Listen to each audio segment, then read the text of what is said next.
இந்த பாவியாகிய மனுஷன் ரெண்டு பேரும் உடன்படிக்கை பண்ணும்போது பாருங்க, இந்த கல்யாண நேரத்தில் நம்ம எல்லாரும் கணவனும் மனைவி உடன்படிக்கை பண்றாங்க. கணவன் என்ன செய்யறான், நிறைய சம்பாதிச்சு இங்க இருந்து ஊருக்கு போறான். ஊர்ல இருந்து ஏதோ ஒரு அழகான ஒரு பொண்ணை பார்த்து எடுத்து, முக்கியமா நேர்ஸ் மாதிரி பார்த்து பிடிச்சி எடுத்து கல்யாணம் பண்ணுவாங்க. கல்யாணம் பண்ணி முடிச்ச உடனே என்ன நடக்கும், அவன் எங்க இருந்தோ வந்திருப்பான். வந்த உடனே பாருங்க, அது வரைக்கும் அந்த கணவன் சம்பாதித்த சொத்துக்கும் அதுக்கும் ஒரு சம்பந்தம் இல்லை. கல்யாணம் முடிஞ்சு ரெண்டு பேரும் உடன்படிக்கை முடிஞ்சாச்சு. இப்ப யார் சொந்தக்காரி ஆயிரா? இவன் 10 வருஷம் சம்பாதிச்ச அவ்வளவு சொத்துக்கும் இப்ப சொந்தக்காரி யாரு? ஒரு வேலையுமே செய்யாத மனைவி சொந்தக்காரி. அதுதான் உடன்படிக்கையின் மகத்துவம் இல்லையா? இல்ல அவ ஏதாவது செய்தாளா? ஒண்ணுமே தெரியல, மகாராணி மாதிரி வந்து உட்கார்ந்துடுறா.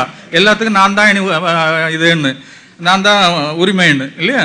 அதே மாதிரி மல்யுத்தம் நடக்கும்போது பாருங்க, அவன் கஷ்டம், முகமது அலிலாம் நடக்கும்போது அவன் கஷ்டப்பட்டு இடிபட்டு எதிராளி 1000 குத்து விட்டு எல்லாம் விட்டு பிரைஸ் மணியை கொண்டு போனா, வீட்டுல போனோன்னா அவ சோமா வாங்கிக்கிறா இல்லையா? ஏதாவது அவ செய்யறாளா? ஒண்ணுமே செய்யல. ஆனா என்னது? உடன்படிக்கையின் மகத்துவம். அதே மாதிரிதான் ஆண்டவர் நல் மனசாட்சியின் உடன்படிக்கை பண்ணும்போது, ஒரு பக்கத்துல பரிசுத்தம் உள்ள தேவன், ஒரு பக்கத்துல பாவியாகிய நம்ம என்ன செய்யறோம்? அவ்வளவு பாவத்துல பிறந்து பாவத்திலே ஜீவித்து கொண்டிருக்கக்கூடிய நம்ம நல் மனசாட்சியோடு அவரோட ஒப்பிட்டு, இனி நான் அல்ல நீர் என்று ஆண்டோடைய சமூகத்துல கொடுக்கும்போது நம்முடைய பாவங்கள் எல்லாம் அங்க போயிருது, ஆண்டோடைய சமூகத்துல போயிருது.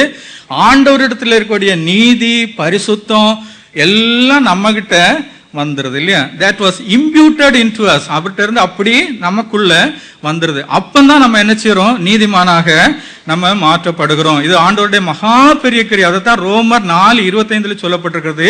நம்முடைய பாவங்களுக்காக இயேசுசாமி ஒப்பு கொடுக்கப்பட்டும் நாம் நீதிமான்களாக ஆக்கப்படுவதற்காக எழுப்பப்பட்டும் இருக்கிறார் இல்லையா? ஆவிக்குரிய சகல ஆசீர்வாதங்களும் நம்ம கண்களால பார்க்க முடியாது, அதை உணரத்தான் நம்ம முடியும் இல்லையா? நம்முடைய பாவங்கள் எல்லாம் இயேசுசாமி சிலுவையில, இயேசுசாமியோடு நம்ம பாவங்கள் போய் அடக்கி விடுகிறது. அவர் அந்த அடக்கம் பண்ணப்பட்டு உயிரோடு எழும்பும் போது பாருங்க, நம்ம நீதிமான்களாக கர்த்தரோடு எழும்புகிறோம். இது மகா பெரிய ஒரு ஆசீர்வாதமாக வேதத்துல சொல்லப்பட்டிருக்கிறது.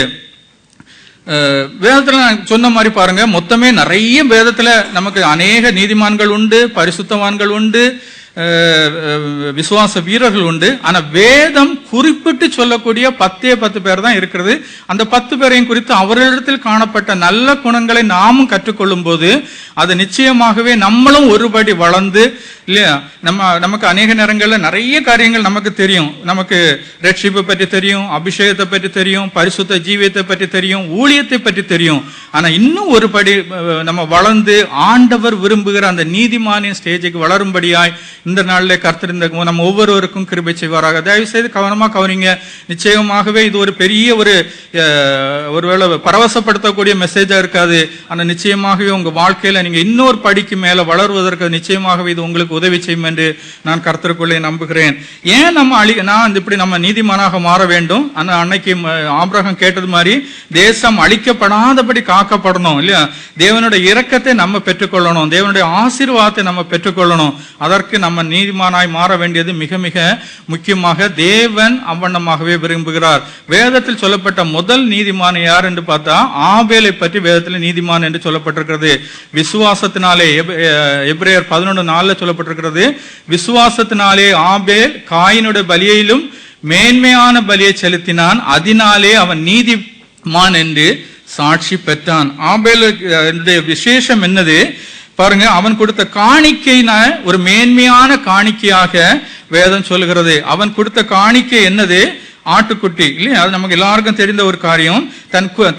தான் கொடுத்த காணிக்கையை குறித்து அவன் நற்சாட்சி பெற்றான். பாருங்க, பொதுவே நம்ம கொடுக்கறத பற்றி சொல்லும் போது வேதத்துல ஆபேலை பற்றி சொல்லப்பட்டிருக்கிறது. அந்த 2 அந்த காசு போட்ட அந்த விதவை பற்றி வேதத்துல பற்றி சொல்லப்பட்டிருக்கிறது. நம்ம கொடுக்கக்கூடிய காரியத்தை பற்றி நிறைய பேர் நிறைய விதங்களை சொல்லுவாங்க. முக்கியமா சொல்லும் போது பாருங்க, ஸ்பாஞ்ச் கிவேர்ஸ் சொல்லுவாங்க, ஹனிகோம் கிவேர்ஸ் சொல்லுவாங்க, ஃபிளின் கிவேர்ஸ் சொல்லுவாங்க. ஸ்பாஞ்ச் கிவேர்ஸ்னா பாருங்க, அவங்கள்ட்ட நம்ம என்ன செய்யணும்? ஏதாவது அவங்க பாக்கெட்ல இருந்து பைசா வரணும்னா அவங்கள அப்படி புளிஞ்சு, இந்த ஸ்பாஞ்ச புளிய மாதிரி புளிஞ்சாதான் அவங்ககிட்ட இருந்து பைசா வரும். சிலர்கிட்ட ஃபிளின் கிவேர்ஸ், அவங்கள்ட்ட மாதிரி கற்பார மாதிரி எவ்வளவுதான் போட்டு தேய்ச்சாலும் அங்கிருந்து ஒரு 5 ரூபா கூட வெளியே வராது.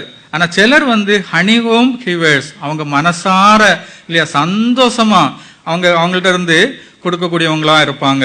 இல்ல ஏதாவது ஒரு நல்ல காரியத்துக்காக கேட்கும் போது மனம் உவந்து அவங்க கொடுக்கக்கூடியவங்களா இருப்பாங்க.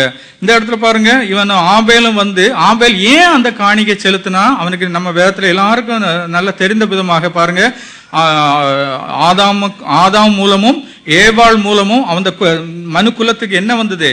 சாபமும் பாபமும் வந்தது. அப்ப அந்த சாபமும் பாவமும் அந்த அவர்களை விட்டு எடுபட வேண்டுமானால் என்ன வேணும்?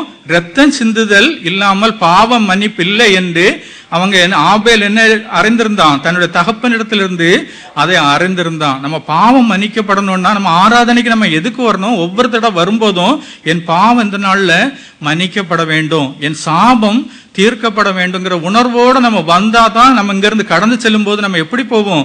நீதிமான்களாக நம்ம கடந்து செல்வோம். நான் அந்த பரிசேனை போல நான் எல்லாத்திலையும் பெர்ஃபெக்ட் சொல்லிட்டு நம்ம வந்தாச்சுன்னா வந்த வண்ணமாகவே தான் கடந்து போவோமே தவிர, நம்ம வரும்போது நான் தேவ சமூகத்துக்கு வருகிறேன் சொல்லி அந்த உணர்வோடு நம்ம கடந்து வந்தோம்னா நம்ம அந்த பரிசுத்தம் உள்ள தேவனை தரிசிக்க போகிறேன் சொல்லி உணர்வோடு நம்ம கடந்து ஒவ்வொரு நாளும் வருவோமானால் இங்க இருந்து கடந்து போகும்போது நாம் நீதிமானாக கடந்து செல்வோம். பாருங்க, இந்த பாவங்கிறது மகா பயங்கரமானது.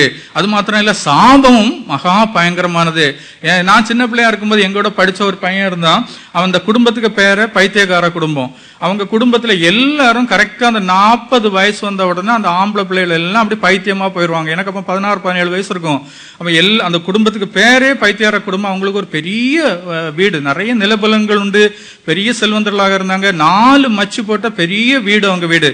அப்ப அந்த ஆம்பளை பிள்ளைகள் கரெக்டா 40வது வயசு வந்த உடனே அந்த பையன் அது வரைக்கும் நல்லா இருப்பான், ஹெல்த்தியா இருப்பான், திருமணம் பண்ணி எல்லாம் குழந்தைகள்லாம் இருக்கும். அந்த 40வது வயசு வந்த உடனே அந்த பையன் என்ன செய்வான்? அந்த மேலாவது அந்த 4வது அந்த மாடிக்கு போயிட்டு அங்க இருந்து கீழே இறங்கி வரும்போது பைத்தியமா இறங்கி வருவான்.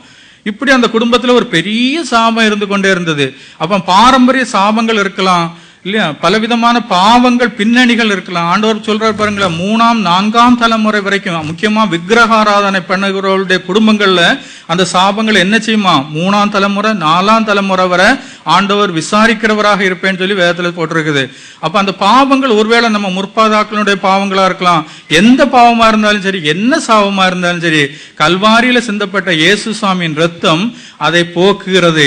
இது என்ன செய்திருந்தான்? ஆபேல் நன்றாக அறிந்ததுனாலதான் அவன் என்ன செய்தான்? காயினை காட்டிலும் மேன்மையான பலியை செலுத்தி அவன் என்ன செய்தான்? தேவ ஆசீர்வாதத்தை பெற்றுக்கொண்டான். மாத்திரமல்ல, நீதிமான் என்கிற பெயரையும் அவன் பெற்றுக்கொண்டான். அப்ப வேதத்துல முதல்ல நீதிமான் என்று சொல்லப்பட்டவன் ஆபேல். ரெண்டாவது பாருங்க, ரெண்டாவது சொல்லப்பட்டவன் நோவா. ஆதியாகமம் 6:9 இருக்கு பாருங்க. பாருங்க, நோவாவிடத்தில் காணப்பட்ட மிக முக்கியமான ஒரு காரியம், அவன் நீதிமானும் உத்தமனுமாய் இருந்தான் என்று கர்த்தருடைய வார்த்தை சொல்கிறது. அது மாத்திரம் இல்ல, நோவா தேவனோடு சஞ்சரித்து கொண்டிருந்தான். அந்த காலத்துல அந்த உலகம் எப்படி இருந்தான்? மகா பயங்கரமான உலகமா இருந்தது. இருந்து அந்த நேரத்துல மனுஷர்கள் தங்களை கரைப்படுத்தி கொண்டார்கள் என்று வேதத்துல போட்டிருக்கு. தேவகுமாரர்கள் மனுஷகுமாரத்திகளை அதிக சௌந்தரியம் உள்ளவர்கள் என்று கண்டு அவர்களிடத்தில் தங்களுக்கு பெண் கொண்டார்கள் என்று வேதத்துல வாசிக்கிறோம். அதுக்கு முந்தின வசனத்துல பாருங்க. அப்ப அந்த காலத்துல மிகவும் மோசமான ஒரு விபச்சாரமும் வேசித்தனமும் துன்மார்க்கமும் நிறைந்த உலகத்துல இருக்கும் போது நோவா எப்படி தன்னை காத்து கொண்டான், எப்படி நீதிமானாக, அந்த வசனம் தொடங்கும் போதே போட்டு பாருங்க, நோவா தன் காலத்தில் இருந்தவர்களுக்குள்ளே நீதிமானும் உத்தமனுமா இருந்தான். அவ்வளவு பிரச்சனைகள் மத்தியில் அவன் முதல்ல நீதிமானாய் தன் ஜீவியத்தை அவன் தன்னை காத்து கொண்டான்னு பாக்குறோம். அப்படி அவன் காத்து கொண்டதுனால அவன் என்னெல்லாம் ஆசீர்வாதங்களை பட்டான்.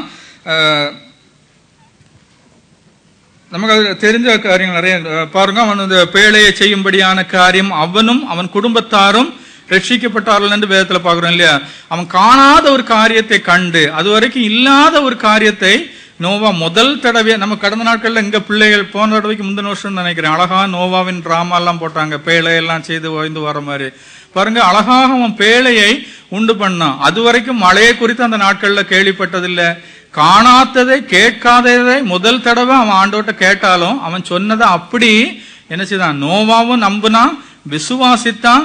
அது மாத்திரம் இல்ல, தன் குடும்பத்தாரும் அப்படி அதை விசுவாசித்து அவ்வளவு தூரம் அவனுடைய ஃபேமிலியில அவன் ஒரு இம்பாக்டை உண்டாக்கக்கூடியவனாக இருந்தான். அதுல ரொம்ப ஆச்சரியப்படக்கூடிய ஒரு காரியம் பாருங்க, ஆண்டவர் நோவாட்ட நிறைய காரியங்கள் சொல்றாரு. நீ பேழையை செய்யணும், அந்த பேழை இவ்வளவு நீளமா இருக்கணும், இவ்வளவு அகலம் இருக்கணும், இவ்வளவு இது இருக்கணும், இந்த மரத்தினால செய்யணும்னு எல்லா காரியங்களையும் சொல்லுகிறார். சொல்லிட்டு அதுக்குள்ள பைசாவை யார் கொடுப்பா அதை பற்றி ஆண்டவர் ஒண்ணுமே சொல்லல இல்லையா? அந்த வேதத்துல ஒரு இடத்துலயுமே ஆண்டவர் அந்த பைசாவை யார் கொடுப்பான்னு சொல்லல. அப்ப அவனுக்கிட்ட கொடுக்கப்பட்ட அந்த கடமையை அவனும் செய்தான். அது மாத்திரம் இல்ல, என்னது, அவனுடைய மனைவியும் பிள்ளைகளுக்கும் அதுக்கு உடந்தே இருந்து அந்த காரியத்தை செய்தாங்க. இந்த காலத்துல யாராவது இப்படி சொல்லியிருந்தா ஒரு கணவன்கிட்ட ஆண்டவர் சொல்றாருன்னு வைங்க, ஒரு பெரிய ஏதாவது ஒரு காரியத்தை கட்டு நான் மனைவி சம்மைப்பாளா? உன் பைசா இருந்தா நீ செய்துக்கோ, என் பைசாவை தொடக்கூடாது. நிறைய பேருக்கு பேங்க் அக்கௌண்ட் பாருங்க, கணவனுக்கு ஒரு அக்கௌண்ட், மனைவிக்கு ஒரு அக்கௌண்ட் கொடுப்பாங்களா? ஒரு நாளும் கொடுக்க மாட்டாங்க. ஆனா பாருங்க, நோவா என்ன செய்தான்? அவனும் அவனுடைய மனைவியும் அவனுடைய பிள்ளைகளும் என்ன செய்தாங்க? முழுமையா அந்த ஊழியத்துக்கு அந்த காரியத்தை செய்யும்படியா ஒப்பு கொடுத்தாங்க. அதைத்தான் ஆண்டவர் என்ன செய்றாரு? அதை கண்டு அவனை நீதிமான் என்று சொல்கிறார். அது மாத்திரம் இல்ல, தேவனோடு சஞ்சரிக்கக்கூடியவனாகவும் அவன் காணப்பட்டான். தேவன் என்னெல்லாம் சொன்னாரோ அவ்வளத்தையும் செய்து முடிக்கக்கூடியவனாக இருந்தான். அதனாலதான் வேதம் சொல்கிறது அவனை நீதிமான் என்று. மூணாவது இன்னொரு காரியம் மூணாவது உள்ள ஆளு பாருங்க, லோத்து பற்றி சொல்லும்போது 2 பேதுருவின் புஸ்தகம் 2ஆம் அதிகாரம் 8ஆம் வசனம் அதுல போடப்பட்டிருக்கிறது, அக்கிரமக்காரருக்குள் வாசமா இருக்கையில் அவருடைய காம விவகார நடக்கையில் வருத்தப்பட்டு. பாவ சூழ்நிலைகள் உள்ள அந்த அதே நோவாவை போலதான் இவனும் என்னது, அந்த பாவ சூழ்நிலையின் உலகத்துல பாவம் செய்யாதபடிக்கு தன் இருதயத்தை காத்து கொண்டான். அது மாத்திரம் இல்ல, நீதியுள்ள தன்னுடைய இருதயத்துல அவன் வாதிக்கப்பட்டான். சுற்றில் நடக்கக்கூடிய அந்த காம விவகாரமான காரியங்களை கண்டு என்ன செய்தான்? அவன் தன் இருதயத்திலே பாதிக்கப்பட்டவனாக காணப்படுகிறான். பாருங்க, அநேக நேரங்கள்ல இந்த மாதிரி காரியங்களை கேட்கும் போது நம்ம மனசுல அது என்ன இதை உண்டாக்குறது இல்லையா? என்ன ஒரு இம்பாக்டை உண்டாக்குறது? அநேக நேரங்கள்ல நம்ம என்ன நினைக்கிறோம் இல்லையா? அந்த இம்பாக்ட் எந்த விதத்துல நம்மளை பாதிக்கிறது? ஒரு இச்சையான காரியங்களை நம்ம கேட்கும் போது அது நமக்கு நீதியினால நம்ம இதயம் வருத்தப்படுகிறதா, இல்லது ரகசியமாக அதை சந்தோஷிக்கிறதா? நம்ம ரகசியமாக சந்தோஷித்தோம்னா அது என்னது, நம்மளும் அதே இச்சையான காரியத்துல தான் நம்மளும் இருக்கிறோம். ஆனா அதுக்கு பதிலா அந்த நோவாவின் காலத்துல பாருங்க, அவனுடைய லோத்து என்ன செய்தான்? அவனுடைய நீதியுள்ள இதயத்துல வாதிக்கப்பட்டான். அவன் நிச்சயமாகவே நீதிமானா இருந்தான். அவனுடைய மனைவியும் பிள்ளைகளும் தான் அவனை பிடிச்சு இழுத்துட்டாங்களே தவிர அவன் நிச்சயமாகவே நீதிமானாக தான் இருந்தான்னு வேதத்துல சொல்லப்பட்டிருக்கிறது. நீதிமானாகிய லோத் என்று கர்த்தருடைய வார்த்தை சொல்கிறது. 4வது சொல்லப்பட்ட இன்னொருத்தன் பாருங்க, இஸ்போசேத் என்று சொல்லக்கூடிய ஒருத்தன். இஸ்போசேத் என்று சொல்லக்கூடியது 2 சாமுவேலின் புஸ்தகத்துல வருகிறது. அது ஒரு சவுலின் 4வது மகன். சவுலுக்கு நம்ம எல்லாருக்கும் தெரியும், சவுலுக்கு காலத்துல முதல் 3 பிள்ளைகள் இஸ்ரவேலுக்கும் யூதா புத்திரருக்கு நடந்த அந்த பெலிஸ்தியர்களுக்கு நடந்த அந்த யுத்தத்துல இறந்து போறாங்க. சவுலும் இறந்து போறான், அவனுடைய 3 புத்திரரும் இறந்து போறாங்க. இவன் 4வது மகன் இஸ்போசேத், மோவி போசேத்தின் மாதிரி இவன் இஸ்போசேத். அந்த இஸ்போசேத் பாருங்க, அவன் எப்படி இருந்தானா, 4வது மகன் சேற்றில் முளைத்த செந்தாமரை போல சவுலின் குடும்பத்துக்குள்ள அருமையாக ஒரு நீதிமானாக காணப்பட்டான். அவனிடத்தில் காணப்படக்கூடிய மிகவும் விசேஷித்த குணம் வேதத்துல என்ன சொல்கிறது என்றால் பாருங்க, அந்த காலத்துல தாவீதுக்கு மனைவியும் மறுமனையாட்டிகளும் இருந்தாங்க. சவுலுக்கும் மனைவியும் மறுமனையாட்டியும் இருந்தாங்க. அப்னேர் அவங்களுடைய தளபதி, சவுலுடைய தளபதி அப்னேருக்கும் மனைவியும் மறுமனையாட்டியும் இருந்தாங்க. கூடவே யார் இருந்தாங்க? சவுலின் மனைவியோட தொடர்பையும் அப்னேர் வைத்திருந்தான். ஆனா அந்த சூழ்நிலையில இவன் என்ன செய்யறான்? இஸ்போசேத் என்ன செய்யறான்? தனது வீட்டுக்குள் தனது படுக்கையில் படுத்திருந்த நீதிமான் என்று கர்த்தருடைய வார்த்தை சொல்கிறது. அந்த சூழ்நிலையில பாருங்க, எல்லாரும் மனைவியும் மறுமனையாட்டியும் கள்ள தொடர்பும் இருக்கக்கூடிய அந்த காலத்துல தாவீது, சவுல், அப்னேர்னு சொல்லக்கூடிய இவங்க எல்லாருக்கும் அந்த கெட்ட குணம் இருக்கும்போது அந்த இஸ்போசேத் எப்படி இருக்கான் பாருங்க, தனது வீட்டுக்குள்ள தனது படுக்கையில் படுத்திருந்த நீதிமான் என்று கர்த்தருடைய ஆவியானவர் எழுதி வைத்திருக்கிறார். பாருங்க, உலகத்துல எல்லா இடத்துலயும் அசுத்தம் நடக்கலாம், எல்லாரும் அடுத்தவன் மனைவி மேல கண்ணு போகுது. ஆனா இஸ்போசேத் என்ன செய்யறது? அந்த சூழ்நிலையிலையும் அவன் தனது படுக்கையில அடுத்தவன் படுக்கையோ அடுத்த வீட்டினுடைய இச்சிக்காதபடி தனது வீட்டுக்குள்ள தனது படுக்கைக்குள்ள படுத்திருந்ததை தேவன் கவனித்து என்ன செய்யறாரு? அவனை நீதிமான் என்று எழுதி வைத்திருக்கிறார். அது மாத்திரம் இல்ல, அந்த இஸ்போசேத்தை பற்றி இன்னொரு முக்கியமான காரியம் என்னன்னு சொன்னா, அவனை அப்னேயர் ராஜாவாக அபிஷேகம் பண்ணுகிறதாக இருந்து சரித்திரத்துல நம்ம வாசிக்கலாம். அவன் அந்த அபிஷேகம் பண்ணக்கூடிய இடம் மிக முக்கியமான இடம் பாருங்க. சவுலனுடைய சொந்த இடம் கிபியா என்று சொல்லக்கூடிய இடம். ஆனா இவன் எங்க போய் இவனை ராஜாவாக அபிஷேகம் பண்றான்? மக்னாயிம்னு சொல்லக்கூடிய இடத்துல. மக்னாயிம் என்று சொன்னா நம்ம நிறைய பேருக்கு தெரிந்திருப்பீர்கள். யாரு? யாக்கோபு தேவனை முகமுகமாய் தரிசித்த அந்த இடம். அப்ப பாருங்க, அந்த அவனுடைய சூழ்நிலையில அப்பா இறந்து போனாங்க, அண்ணன் இறந்து போனாங்க, எல்லாம் விரோதமா இருக்கும்போது அவன் யாரை சார்ந்து கொண்டான்?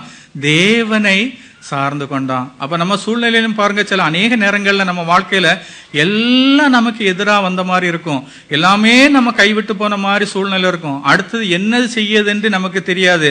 நம்ம நம்பினவர்களே அநேக நேரங்கள்ல நமக்கு விரோதமா வந்து நிற்பாங்க. அப்ப நம்ம யாரை சார்ந்து கொள்ள வேண்டும்? தேவனை சார்ந்து கொள்ள வேண்டும். அந்த இஸ்போசேத் அப்படி தேவனை சார்ந்து கொண்டதுனால ஆண்டவர் கர்த்தருடைய வார்த்தை தெளிவாக எழுதி வைக்கப்பட்டிருக்கிறது. தனது வீட்டிற்குள் தனது படுக்கையில் படுத்திருந்த நீதிமானாகிய இஸ்போசேத் என்று வேதம் சொல்கிறது. 4வது ஒரு காரியம் பாருங்க. தாவீதை பார்த்து 5வது ஒரு ஆளு தாவீதை பார்த்து நீ என்னை பார்க்கிலும் நீதிமான் என்று சவுல் சொல்லக்கூடிய பாருங்க. இவங்க 10 பேருக்கு பெயரோட சேர்ந்துதான் அந்த நீதிமான்கிற வார்த்தை வருகிறது. அதனாலதான் நான் சொன்னேன், வேதத்தில் நிறைய நீதிமான்கள் உண்டு, இல்லை என்றல்ல. ஆனா இந்த 10 பேரோட சேர்ந்து அந்த நீதிமான்கிற வார்த்தை வருகிறது. பாருங்க, தாவீதை பற்றி நம்ம நிறைய நேரங்களில் நிறைய காரியங்களை வாசித்திருக்கோம், நிறைய பேர் அதை பற்றி சொல்லியிருக்காங்க.